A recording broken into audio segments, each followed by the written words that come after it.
Hi everybody.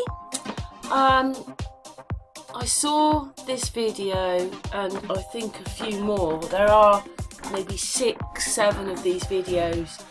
I watched this a long time ago when I was really into Richard D. Hall, but he laughed at me for being a flatty. And considering he is a man trying to show the world a different concept, except he believes in Mars, which is he believes in space, so yeah. Once he laughed at me, even though I didn't necessarily agree, going to Mars and all that, they can already see the pictures are faked. That gives you a good idea it doesn't exist. So once he laughed at me for being a flatty, I was in contact with him and everything, and he was asking me a lot because I live around Hungerford and cases like this were happening and he was looking into, and Hungerford was a bit similar to some of his stuff, Michael Ryan when he massacred everybody.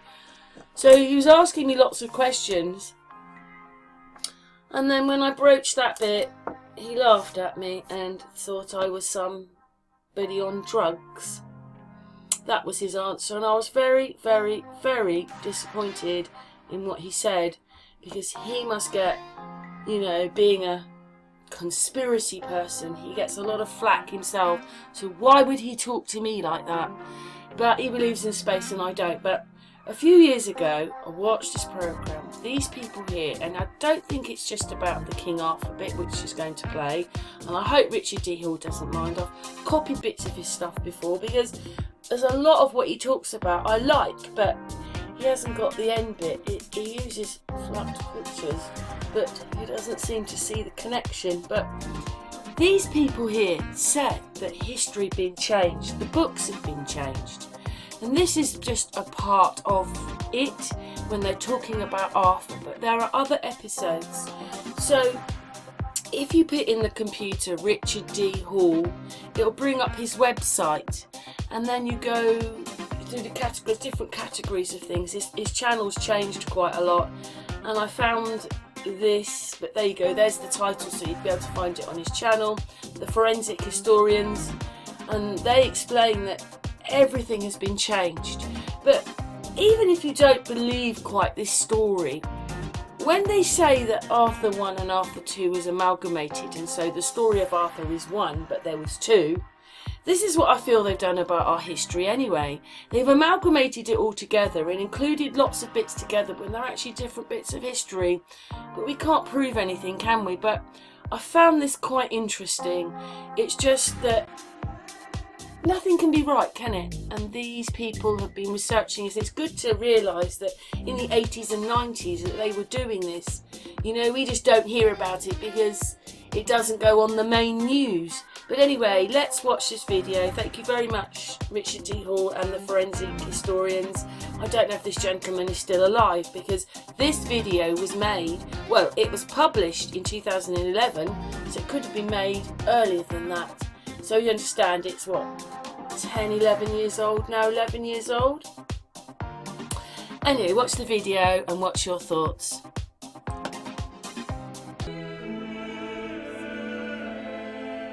Alan Wilson and Baron Blackett have gone further than any other researchers in establishing the facts behind the legend. Since 1977, they have been re-evaluating the most ancient British texts. Some of their astonishing findings have been published, but it is only now that the full story can be told. Not only have they identified 2 Arthurs, but they've also found physical evidence to support their claims. Their research shows a long-crafted conspiracy to rewrite our history and deny our true heritage. Caxton started printing in England, in London, in 1474, and the English Parliament immediately passed a law prohibiting printing in Wales.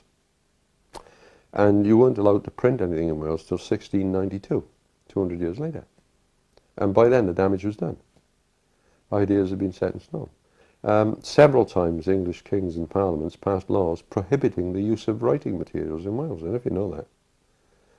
Yeah, it was against the law to actually own a pen on a piece of paper. It's lost in Wales because the education system was controlled by London. London in 1846 replaced every Welsh-speaking schoolteacher in Wales with an Englishman who couldn't speak Welsh. They did. They imported them by the hundred. They sacked every Welsh schoolteacher. So you had a monoglot population speaking Welsh, with about 10% of them being bilingual, speaking English. And you had every school teacher who spoke only English. I mean, the situation in the classrooms must have been absolutely diabolical. And another thing you mentioned is that King Arthur was taught in Welsh schools up until 1926. Yeah, King Arthur was taught as the king, son of King Maurice, and grandson of King Theodoric, until about 1924, certainly. So I got one book. Chris Barber managed to get 3 old Welsh books. Then he took over the school system and it became anglicised, and out went King Arthur. And I had a school book of that year, King Theodoric, King Maurice, King Arthur, you know. Oh, everybody knew. The book that really brought Arthur to the attention of the world was The History of the Kings of Britain, written in 1135 by Geoffrey of Monmouth. Arthur's name had been recorded before, but it was this work that portrayed him as a knightly king, chivalrous in all his deeds. Now, the problem immediately was that he proclaimed an Arthur who fought the Romans, and an Arthur who fought and defeated the Saxons and others. The immediate problem is that you have a 200 and maybe 25 or 250-year-old king. This was pointed out by Polydore Virgil, the historian for Henry VIII of the Six Wives, and said, look, this is impossible. You've got a 250-year-old king here. He can't fight the Romans and the Saxons. So what we're dealing with is 2 very real people. Arthur 1, right, about 340 to 400. Arthur 2, 503 to 579. And they've pushed the 2 together into one. Made him a gigantic figure. This was immediately used to say all this history is false. So it's fairly obvious that he's 2 people. Right. And the man who fought the Saxons in the 6th century is a 6th generation direct descendant in the male line, and he is Arthur II. So you do have 2 kings, 200 years apart, both of them warrior kings. One fights the Romans, one fights the Saxons.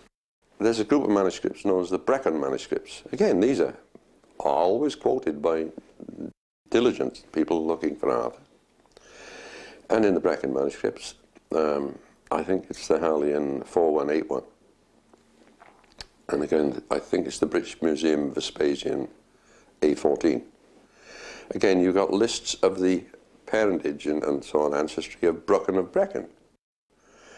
His mother was Marshall, who is a sister of King Mauric, which makes Arthur and Brecon to be first cousins.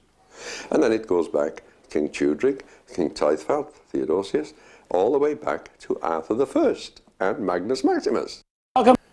And in this way, we know more about our ancestors in Britain than they are your ancestors. Just because kept in Wales doesn't mean a damn thing, right? They're all our ancestors, and we know more about them than any other country in Europe. Their search now took them to Cardiff, and to the site of one of the oldest cathedrals in the country. With a mixture of the old and new, its windows clearly demonstrate its links with King Arthur of Glamorgan. Its ancient charters, republished by Allen and Barham in their book called The Charter of the Kings, established without doubt the dynasty of the Glamorgan kings. But what did these charters tell them? They list the kings, and they list the king's family, his brothers, his sons, and some of his daughters, and cousins and nephews and so on. Because these people are the nobility, and they attend important land granting ceremonies with the church. On the church side, you get the bishop, usually the 3 local abbots, and their senior clergy. Now what is happening, as the charters go on down the centuries, a king dies and the bishop serves the next king, or the bishop dies and another one comes in, and they overlap each other. And so you can get a clear picture of who was who by linking them together in this overlapping fashion down the centuries. And you also see the sons coming in as witnesses and later becoming kings themselves and so on, witnessing these charters. And so it's possible to create a pretty extensive who was who for the entire period of around 400 to 1100. Be it known to the clergy and people of southern Britain that Arthurius, king of the region of Gwent, granted to God and to St Duffrig and St Tylo, and in the hand of Bishop Comrig, the Church of Sinvarg. Now, from this one charter alone, and there are others, it's patently obvious that Arthur succeeded King Moiric as king. These charters and the lists of kings which can be extracted can then be compared with lives of the saints. All the saints were royal and noble people. You couldn't be a saint unless you were royal, you see. And obviously saints had mothers and fathers and brothers and sisters and so on, and saints also married. They didn't believe in celibacy like the Roman Church. And so you have the lives of the saints give you further linked genealogies, which link in with the land of charters. One such saint is Tylo, who was a son of Marshall and a cousin of Arthur. His tomb is in Llandaff, as is St Duffrig's, the bishop who crowned Arthur. Though many have tried to dismiss these charters, these tombs are just one small piece of the jigsaw that demonstrate that these people were real. Well, we take this exhibition a little further. We know that Magnus Maximus, who was Emperor of the West, 383 to 88, had two wives, Kindrek, the mother of Arthur I, and descendants. Helen, daughter of Udaf, and descendants. All well known, all well publicised. So King Arthur, either Arthur I or Arthur II, they're not isolated, unknown people, a wandering Goth, and a leftover Roman. They are kings of a mighty dynasty. They've got ancestors, they've got descendants, they've got cousins and brothers and uncles and aunts and all sorts. And this is only a fraction of what we know and what's known to everybody else. So you've got Arthur I and his descendants coming down to Arthur II. Arthur I, Tathel, Taithfal, Tudrig, Moiric, Arthur II. A bringing together of the imperial lines of Britain. And so the idea that he's unknown is inconceivable. You either have done no research, no work whatsoever, and you know nothing at all to say that, or alternatively, you're simply not telling the truth. Hal Dar, or Hal the Good. Around 920 AD, a king list was drawn up for the wedding of his son, Prince Owen. This document, called the Harleian 3859, still survives today in the British Museum. The first real clue on this comes in the most famous of British manuscripts is the Harleian 3859. And there are king lists. And list number 4 starts off with Maskin Wedig, who is Magnus Maximus. It contains the names of both Arthurs. 383, the armies of the British invaded Gaul. The general of Magnus's armies was his son Arthur. The Latins called him Andragathius, and he defeated Gratian, the Emperor of Rome. He defeated Gratian in battle at Soissons, which they called the Battle of Sassy in Geoffrey of Monmouth, chased him to Lyons, lugged him, invited him to a meal, and executed him. They defeat Gratian. Arthur I chases Gratian down to Lyons and invites him to supper and kills him. So Magnus becomes Emperor of Rome and the West. And there's a mosaic in the Modena Cathedral, about 1100, showing the siege of Paris by Arthur and his men, and that is Arthur I. Crosses into the Balkans, and he's now confronted with the Emperor Theodosius of the East. And two big battles are fought, one at Sisica, on the Sisica River, the other at Poetovio. And Arthur, he's had the worst of it. He's outnumbered greatly, and he goes home, you see. The Romans were kicked out of Britain, by the way, in 322 by King Udaf. They weren't in Britain. They were in and out of Britain like the bishop in the proverbial brothel. You know, this idea of 400 years of Roman rule has to be Mickey Mouse. It's a joke.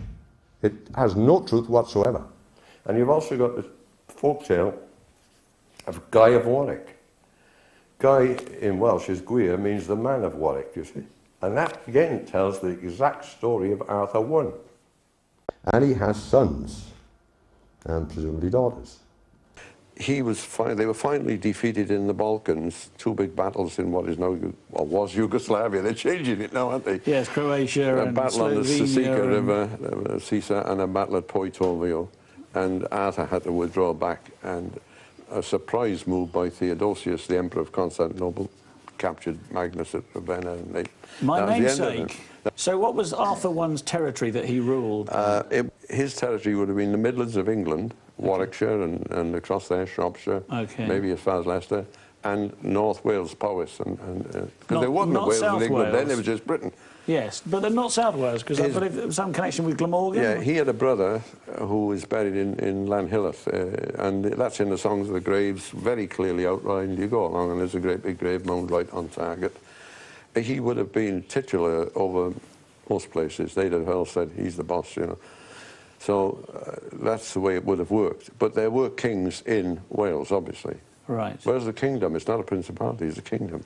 You've got to get that in your head. If you want to trace Arthur I, you look at William of Malmesbury and others, and they tell how he fortified the Lichfield area. And there are evidences of great fortifications in the general area. Arthur is said to be buried in the great ancient churchyard where multitudes of the illustrious of the British are buried. So you're looking for a great ancient churchyard with whacking big graves in it. Lots of them. And there is such a place where huge mounds and monumental tombs exist in large numbers. There's a place called Oldbury, the old burying place. And it's at Atherstone, Arthur's Toyn, Arthur's grave mound in Warwickshire. And that's where you're going to find King Arthur, as mentioned by the medieval historians. It was here that they made an amazing discovery.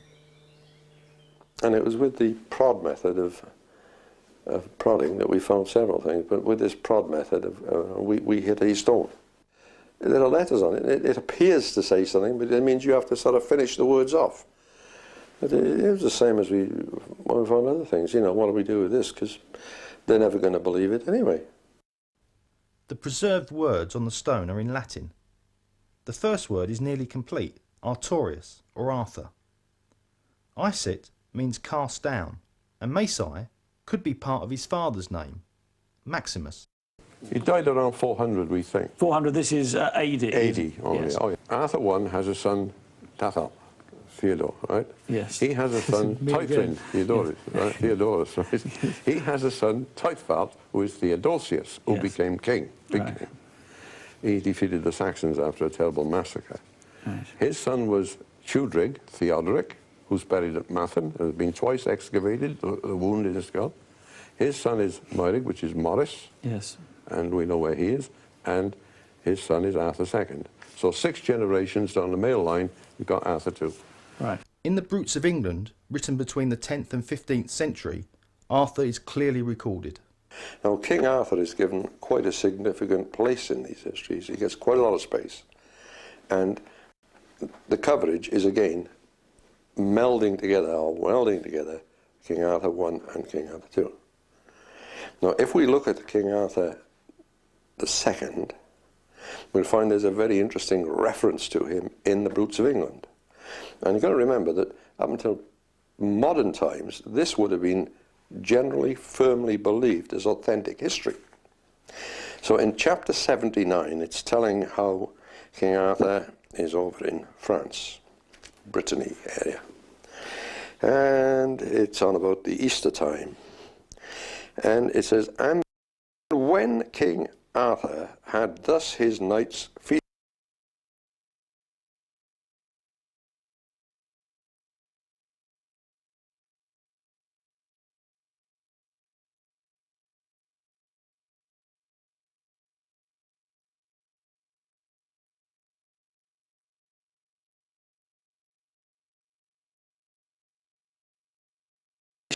so everybody in Britain, certainly England and Wales, would have been in no doubt whatsoever from the Brutes of England that King Arthur II, at least, was a king of Glamorgan and Gwent, certainly king of Glamorgan.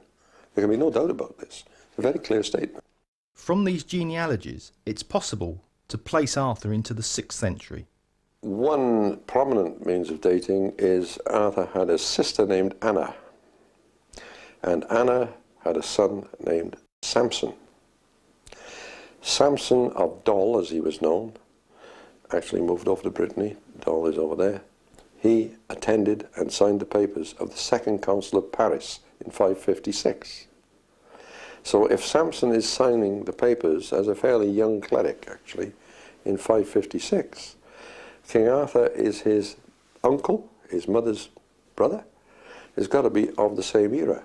What was the kingdom of Arthur II? Was that the same kingdom, North Wales? Well, I think you've probably got a copy, but he was pronounced and proclaimed King of Glamorgan. It was now time for Alan and Barham to go in search of the grave of Arthur. They knew that there was a tradition of him and his queen being buried at Glastonbury in Somerset, but that, as they quickly discovered, was unlikely. Glastonbury Abbey in Somerset was founded by an English king in 941.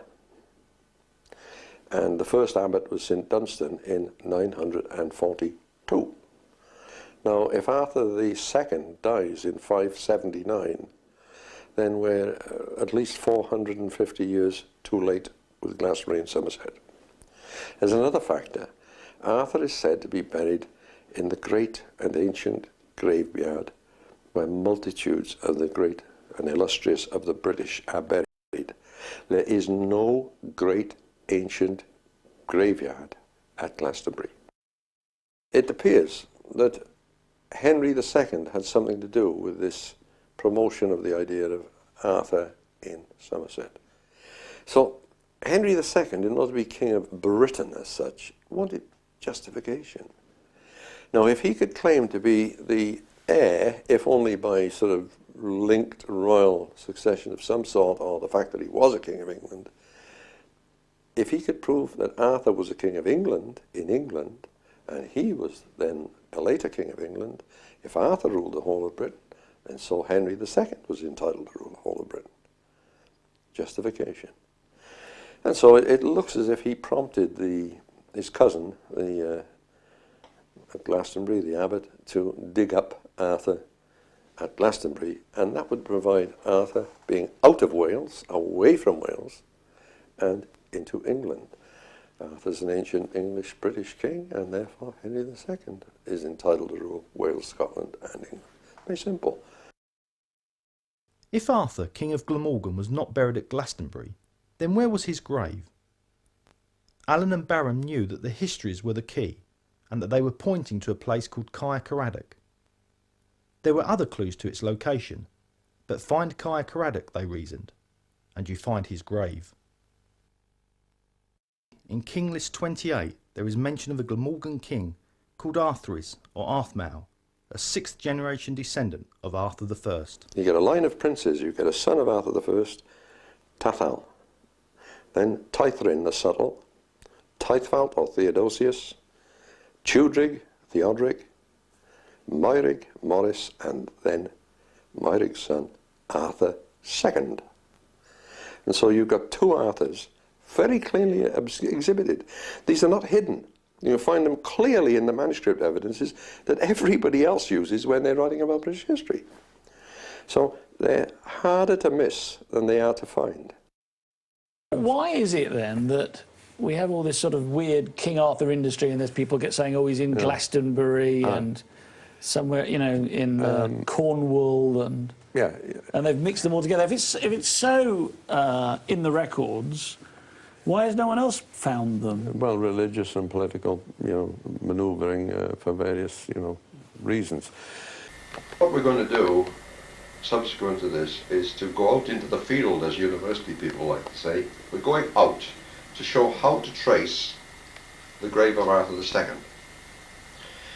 We know that King Tudrig, his grandfather, was an Uther Pendragon, but we also know that he's buried in Mathen Church, where he's been dug up twice, 1609 and 1881.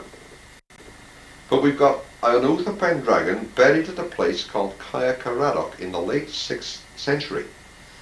Now this is not an obscure reference. We've got 168, there were 167, but another one's been found a year ago, 168 copies of the Brutes of England, the manuscript handwritten. And they say Uther Pendragon is buried at Caer Caradoc. It can't be the Uther Pendragon Tudrig, he's at Mathen, and it's towards the end of the 6th century. So, to us it's logical this is probably the Uther Pendragon Arthur.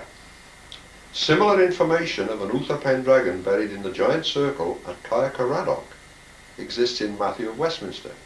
It's supplemented and it's reinforced by evidence in the Brut of Tysilio, in the Brut of Griffith ap Arthur, and in several Dark Age 6th century poems in Wales. So we've got a massive evidence about this. What we're trying to say is, who is the Uther Pendragon? It clearly has to be Arthur. One of the problems has been is, how do you identify Caer Caradoc? Nobody appears to have bothered to find out. It hasn't been the subject of any research. The medieval said, well, there's a great circle at Caer Caradoc. Stonehenge is a great circle, that'll do, or Avebury. Well, Stonehenge is not the place, neither is Avebury. Caer means castle, the castle of Caradoc. Well, we've got in Mid Glamorgan a big fortress mountain. It's called Fortress Mountain, Monte Guy, and on it we have some strange things. We've got St. Peter's Church in ruin. The thing about St. Peter's Church is that it appears in the ancient Welsh histories as a place where Merddin Emrys meets the ambassadors of Vortigern. At Caer Caradoc we have Mynwent y Milwyr on this long mountain. Now, Mynwent y Milwyr was built by Emrys Welig around 470. He buried all the 363 major British nobles killed in the massacre with the Saxons at the peace conference, and he buried them in a giant circular monument known as the grave monuments of the soldiers, Mynwent y Milwyr. It's still on the map. Right, here on a 1980 Ordnance Survey map, you've got the Mynwent y Milwyr, the monument of the soldiers of the military on Money de Gaia, Fortress Mountain. We're going there. Now, in 1983, a mere 3 years later, we've got an addition to the maps in the form of a motorway, but up on Money de Gaia, here, right, can you focus in? We've lost the Mynwent y Milwyr. So we've gained a motorway and we've lost the most ancient and precious of the monuments. This is the monument of the soldiers. This is it, here. This is it. And you can see the whole of the bloody kingdom from here, just about. You can't see up the valleys, but you can see the whole bloody kingdom from this point. And it's said to be at Caer Caradoc. The big circle one. You can trace it out to walk around it. Dead bodies. Well, there's lumps and mounds here, and this is the perimeter of it here. You can see the mound, the perimeter of it, and it walks around here. Geoffrey of Monmouth said that the circular monument of the soldiers, built in about the 5th century AD, was Stonehenge, but this is clearly one of Geoffrey's many confusions. For Alan Wilson, then, this site, taken together with other evidence, pointed to the location of Caer Caradoc here, in Morgannwg. So we've got St. Peter's Church at Caer Caradoc, and we've got Mynwent y Milwyr at Caer Caradoc. The highest part of this mountain, there's a grave mound still named Twyn Caradoc, the grave mound of Caradoc. That's what it says. Close to St. Peter's Church and close to the ruins of ancient towers and walls of a castle, a Caer, there is a giant ditch and mound, boat-shaped circle, let's call it, in the ground. So we have a giant circle at Caer Caradoc. We've got St. Peter's Church at Caer Caradoc. We've got the Mynwent y Milwyr at Caer Caradoc. And we got Twyn Caradoc at Caer Caradoc. And we actually have a castle at Caer, or the ruins of it. All the names up here are evocative. The Ridge of the Soldiers, the Throne of the Knights, outpost forts defending the mountain, and so on. This is the edge of it. You trace the mound there. It is there. Okay. Seen it? Most vital identification in Britain. We began with 2 accounts from the ancient records of the secret burial of a king in a mummified form. We now have 10 accounts, most of them from the 6th century AD, contemporary with the death of King Arthur. These accounts actually name the mummified king who was wrapped in a leather bag and brought to this river for burial in a secret cave. His name was Arthur, and he's so named in the manuscripts. In the life of Illtyd and in Nennius, there's a strange story of a burial. A ship arrives at a river which is named the Iwenny River. Well, it's easy to find the Iwenny River. We've got a story of a ship coming in from the sea, and it bears the body of an embalmed or mummified man. It says, oh, it arrives at the mouth of the Iwenny River. Well, this is the Iwenny River. It runs up in this area. to the mountain. It's in the area of Gwir. Well, this is Gwir, Ogre, right? It mentions Loingarth and Lingarth. It means smooth ridges. Well, the smooth ridges are the great sand dunes that are there. And runners used to use them, long-distance runners, to train themselves up and down the sand dunes in modern times. It says, oh, St. Illtyd is sitting at a cave mouth. He comes to the boat. Two eminent people are with this corpse. They deliver the corpse, telling him the name of the person who is dead and wrapped up. And what happens is that St. Illtyd is sitting at his cave. And the ship arrives, and there are eminent people in this boat that puts out from it, and they've got the body of a dead man, who was really some big guy. They bring it to Illtyd, swear him to secrecy, and he buries the corpse in the cave. Now, the cave exists, it's still there. Down there, my colleague will tell you about it, that's the woods down there, you see it on that hill? And in that woods down there, that's the Coed-y-Mooster woods where Arthur was put in the cave, first burial place. Go to the Coed-y-Mooster woods, there is a cave in a cliff. Here are the Coed-y-Mooster woods, the woods of mystery, where the cave of St. Illtyd is. This is where Illtyd sat and where he received the body in 579 AD. Secret burial took place in the cave in these woods. Now there exists in Wales at least 5 folk tales describing Arthur as lying asleep in a cave or under a mountain with 1,000 of his soldiers, awaiting the day when their help will be required by the inhabitants of Britain. But more importantly, according to the Welsh genealogies, St. Illtyd and King Arthur are first cousins. So we've got an account of a secret burial in Glamorgan at the very time that King Arthur, who's the only senior member of the royal clan who goes missing, is recorded as being concealed in his burial. And we've got his first cousin doing the burying in this cave. The cave was actually sealed up until about, I think it was 1886. A man from Cardiff went down there and he got a local quarryman and they put teeny bits of dynamite in, and they blew the opening out because stalagmite and stalactite had flowed down, not a lot of it, but it had sealed all the stones together. So he blew it open and went in. And there is a grave pit inside the cave. Duck your head down, because you have to keep down coming in, you know. Come on, duck down. Keep down here, I want it down here until I tell you. Right? Come on down. Come on through. Keep your heads down. Ready? Right, you can come through another yard or two. Come through another yard or two. Now, here is the grave pit. You can see the squared off ends, square that end, squared right on there, very, very straight and square this side, and another square end that end. It's about 3.5, 4 feet wide, 3.5, 4 feet deep, and right across the cave, about 11 feet long. Now that's the grave pit, exactly as described in the life of St. Illtyd. The grave in the cave. It runs east to west, which is Christian fashion, east to west.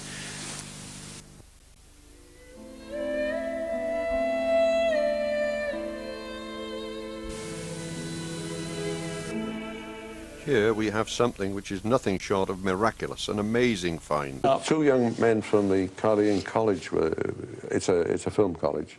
Okay. They went along and they were filming in this cave, filming the grave pit. Above the thing, they panned across the side of the wall of the cave. And it's not until you get back and you look at it and say, oh, there's writing there. And it's covered with stalagmite, you see, so again... It's very old. It's very old. So what did it say? It's in the Welsh ancient British Coleman alphabet, and it says, this is the place of the bier of the highest ruler.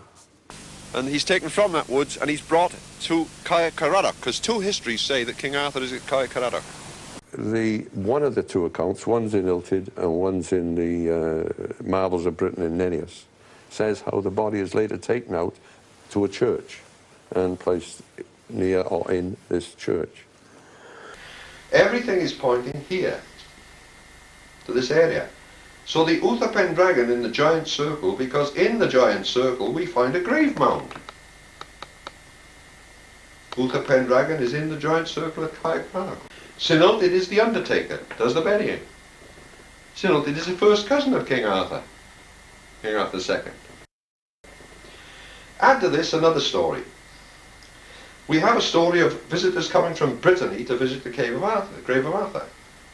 They land on the coast, which is a coast of cliffs. Well, from Cardiff to the Iwenny is 35 miles of cliffs, steep ones.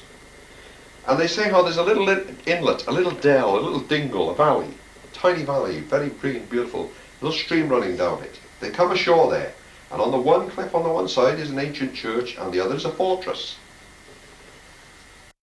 On the one side we have Genealogies, ancient church, and the other side we have the relics and ruins of a major fortress.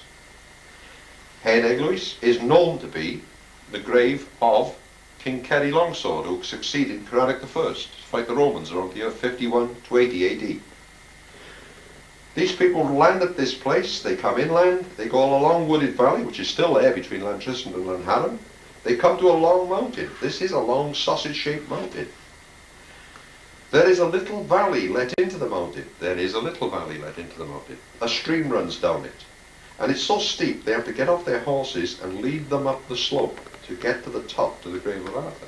And you'll still see people doing that today when they ride their horses around this mountain. And they are smack on target. We reasoned where this church would be, because just up above, a straight line up there above the woods, and there's the ruin of St. Peter's Church. So one account then again says your stone there became a mystery. So we say, hey, there's a stone, you know, we got to look for this. So we started rooting about. This church had been abandoned about turn of the century, 1900-ish. Okay. So we got hold of the Church of Wales and we said, do you want to sell it? And they said yes. So we bought it.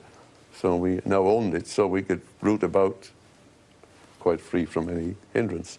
And we did find a stone. And what did the stone say? It's actually, either it's nonsense or it's lousy Latin. It says Rex Artorius Fili Mavrici, which would be... King Arthur? Yeah, but it should say Artorius Rex in good Latin. But we don't know who carved it. Perhaps it was some soldier or idiot who didn't know what he's doing. So this is a stone, and it does have carved lettering on it. And you can make them out there. It runs down to here and here. Although this was found long before the excavation in 1990, Professor Talbot, the archaeologist, actually found the niche in the wall where the stone Could have been. appears to have been. So there you go. Well, it's very similar in shape to the Magna Cum stone down at Nevern. And the lettering is pretty close to the lettering. It's the same as lettering on other 6th century stones. Because Yeah, of that. we had angry meetings with members of Parliament about it. What the hell's going on? You know, they were trying to stop us doing the dig. Didn't want to be proved wrong. We excavated the church in 1990, and we hired a whacking big marquee tent, you know, about 100 odd feet long, 30 feet wide, and we put this over the church. Put the entire thing under wraps. Hired some lighting. Got a generator up there to run that. Put a fridge up there for beer. And yeah, but you see, archaeologists are a bit primitive. They go out and they're just pouring with rain and they're working in the rain. All they can do is stick a tent over it. You know? But doesn't make sense, you know? And we did manage. We were then told, oh, you can't just cut a trench to establish the age. You must excavate the entire church. We haven't got the bloody money for that, you know? But hundreds of local people turned up. Masses of them. Couldn't cope with them. And so we did start going down. We found there had been 7 various stages of building. We were hit with the excavation in 90 by a 100-mile-an-hour gale, can you believe it? All the papers went up. We had 3 little tents, one for an office, one for tools, and one for people to sleep in at night. they were miles away. People would come in and bring in papers they'd found in the field to us, you know, notes on the excavation, 5-10 miles away, you know. And this is where you found the King Arthur burial cross. Yeah, the cross is there. Just tell us about the cross, Alan. And Richard Melbourne found it. Richard Melbourne. Was he an archaeologist? No, he's one of the diggers. One of the diggers. And Okay. he found it. And It's just here on the table. it's on Take there. some- Yeah, you want to take- see it? yeah, Can I touch it with my hand, Alan, or do you Yeah, rather you can not? touch it with your hand if you like. Right. It's Okay. not- Okay. So tell us, Alan, what it's made from, because you've had it independently, scientifically we asked- analysed. Yeah, we wrote to the National Museum of Wales and said, will you analyse it for us? No, if we're supposed to be forgers, we're not going to do that, are we? Yeah. We asked them to analyse it. They refused to analyse it. Some English archaeologists there refused to analyse it. Okay? But it's electrum, which is 79% silver, I believe. Yeah, so we took it to the largest and most reputable company in this sort of business who do all the work for the oil companies and everything else. And they've got all the systems there, and they have all the necessary tables and records historically, which show what the mix of various impurities would be in certain eras. You follow me? Sure. And they've tested it for us. And tell us what the inscription on the front is. Well, it if it's says carved in. Artorius. And there's a man on a horse. You can pick him out in the middle. Oh, in the middle there. That's Arthur, I suppose. Oh, on this cross this here, one, that's King Arthur. Yeah. Should be. Is that King Arthur Well, 1 we or think it should be, but it doesn't say it is. is it King Arthur 1 or 2 though? King Arthur 2. Yeah. But we got 5 feet down the shaft to try and get into the crypt, you see. 5.5 feet. And Pete Summan and I, and we got little rods of steel, which we could buy, steel rods. We tapped them down with a mallet, and they all went down to the same level. We found an area under 2 flat slabs that were about 6 feet long, 2.5 feet wide, and they were identical, but no markings on them. Like the double door of it, you know, you go through a double door. And Alan Wishart, one of the archaeologists, excavated this, and we found the soil there. All the soil on the mountain is very black, heavy soil. But the soil in this area, about 5 feet by 5 feet, was light sandy stuff. It had been brought from somewhere else, you know? And he got down about 5.5 feet when the storm hit. So a fellow named Pete Summan and myself got down. We got some steel rods and we poked them down and we tapped them with a mallet. And they all went down the same depth, about 2.5 feet. And they were hitting a flat surface, which sounded like a stone, you know. So we think there's a slab stone. We believe there's a crypt there. Because this shaft is not there for nothing. Which you think... There's a shaft, there's clearly a shaft about 5 feet by 5 feet. So you think the body of King Arthur's in there? Could be. Is that King Arthur 1 or 2? Be 2. King Arthur 2, right, okay. King Arthur 1's in Warwick. But because the dig was wrecked, you'd run out of money? Had you? Yeah, so you couldn't actually excavate the rest of it? I mean, is that not... Has no one been back there since? It was wrecked. There was huge storms. It was battered to pieces. We put a 6-foot fence around it, which you can legally entitled to do, as long as it's within 1 yard of the walls, you see. And we put a lovely steel gate on it, and that's been torn down and removed. Been torn down and removed? Aye. Right. What, by vandals or? Farmer, right, okay. Yeah. And certainly there's a lot up on that hill. Okay. Hell of a lot. Now in this church is a stone of King Ethael. Ethael was a brother of Morgan, and jointly Morgan and Ethael succeeded Arthur II.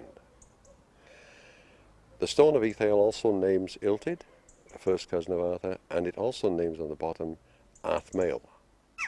Arthmael, Iron Bear, is the normal calling of Arthur II. There are 2 other stones here. One is St. Samson. St. Samson is the son of Anna. Anna was a daughter of King Moirig.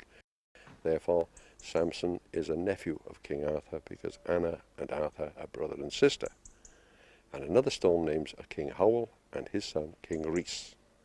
And that is probably of the 7th century, around 750. Again, descendants of Morgan and Ethael. So you've got descendants of Arthur here, and you've got Arthur named on a stone. And that's quite significant. We've come here because a stone was found in this castle. It's an ancient 6th century stone, and there are 4 names upon it. It says how King Arthmael, Iron Bear, who was Arthur II, is granting land to 3 people for religious purposes, presumably. One is Nertat. Nertat is a daughter of Brocken of Brecon, who's Arthur's first cousin. Another is Philly the bishop, who was Ufelwyn, a bishop of Llandaff. And another one is Glwys, who is either Glwys Cernew, a father of King Gwyntlw and Arthur arranged Gwynthlu's marriage to a daughter of Brychan, or alternatively, he's Glewis, a brother of St Cadwch and a son of Gwynthlu. Either way, all the characters on the stone are all genuine, historical 6th century characters. They all fit. Wilson and Blackett have also located the site of the Battle of Baden and the battles of Camlan and Longbourth. These were located simply by translating Welsh place names on publicly available maps of Britain. One thing that could not be destroyed was the remains of a huge land reclamation scheme mentioned in the life of St Genealogies. This massive engineering feat confirmed South Wales as the home of Arthur. Genealogies is a Breton monk who works with 2,004 other monks building dikes. He was building dikes under the supervision of St Ildid.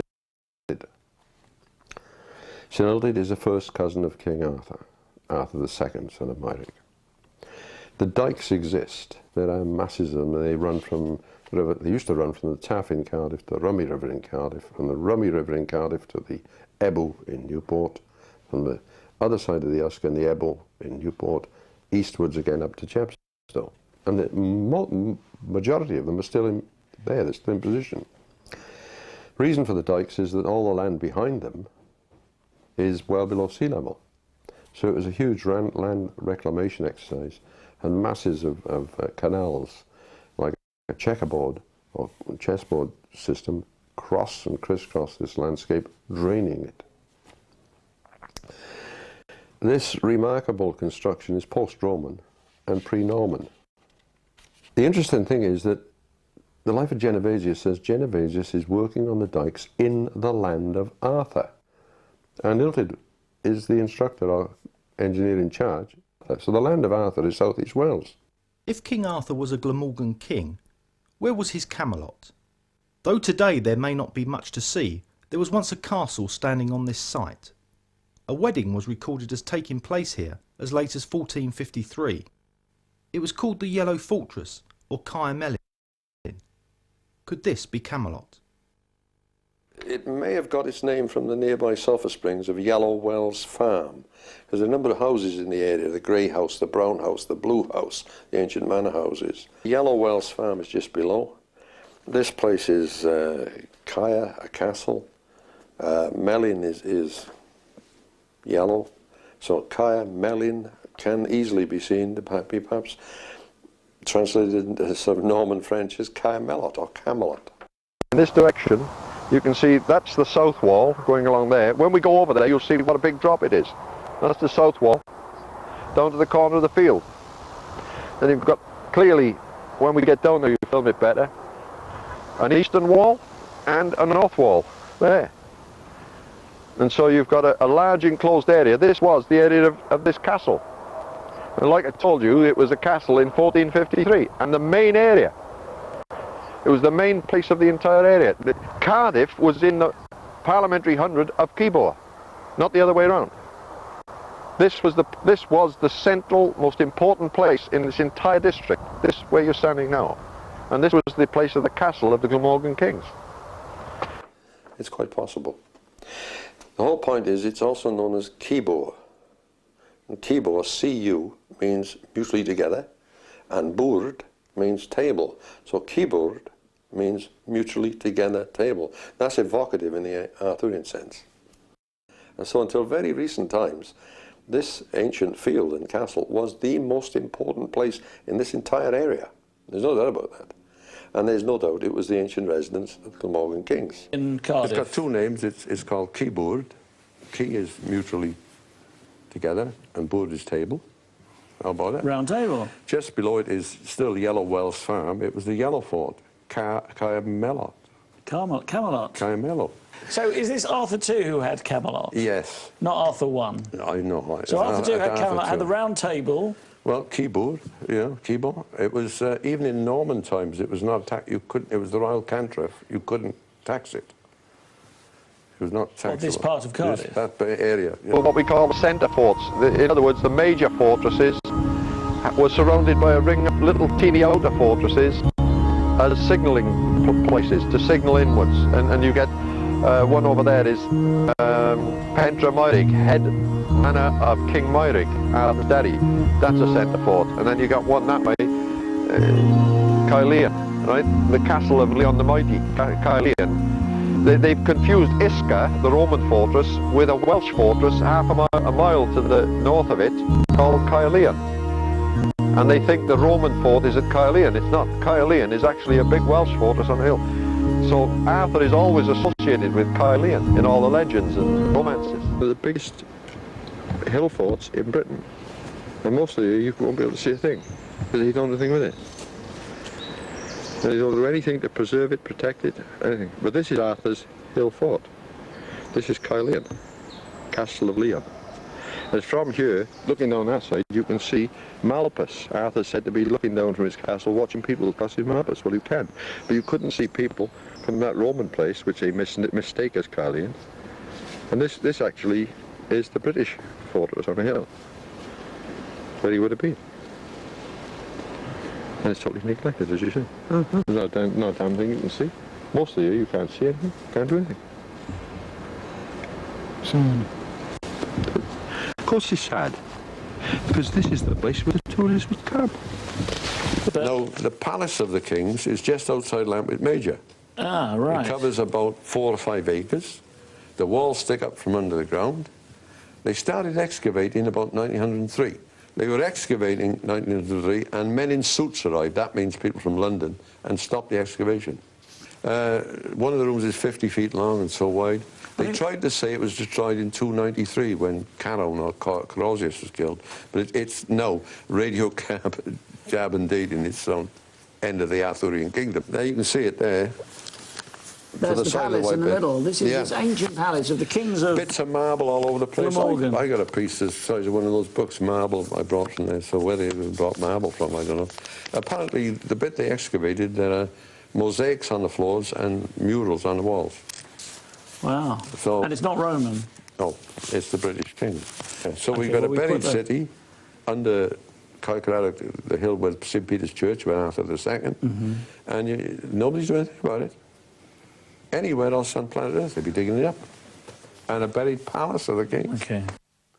From my own perspective, there are some very simple observations I would like to make to conclude this programme.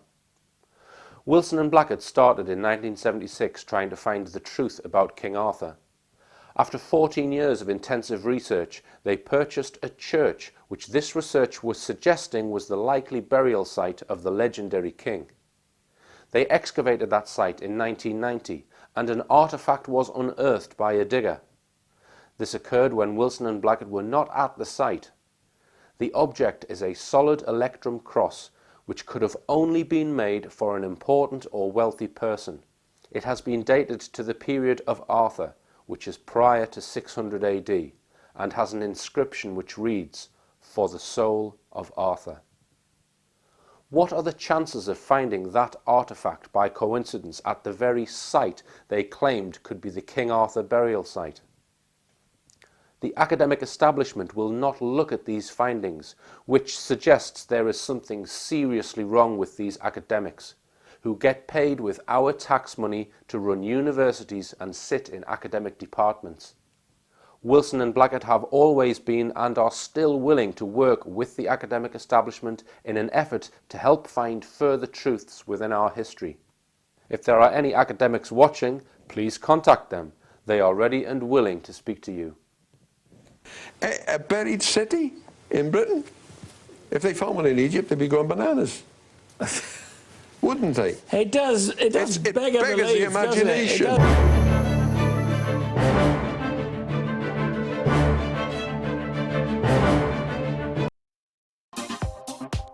Thank you very much for sharing this information.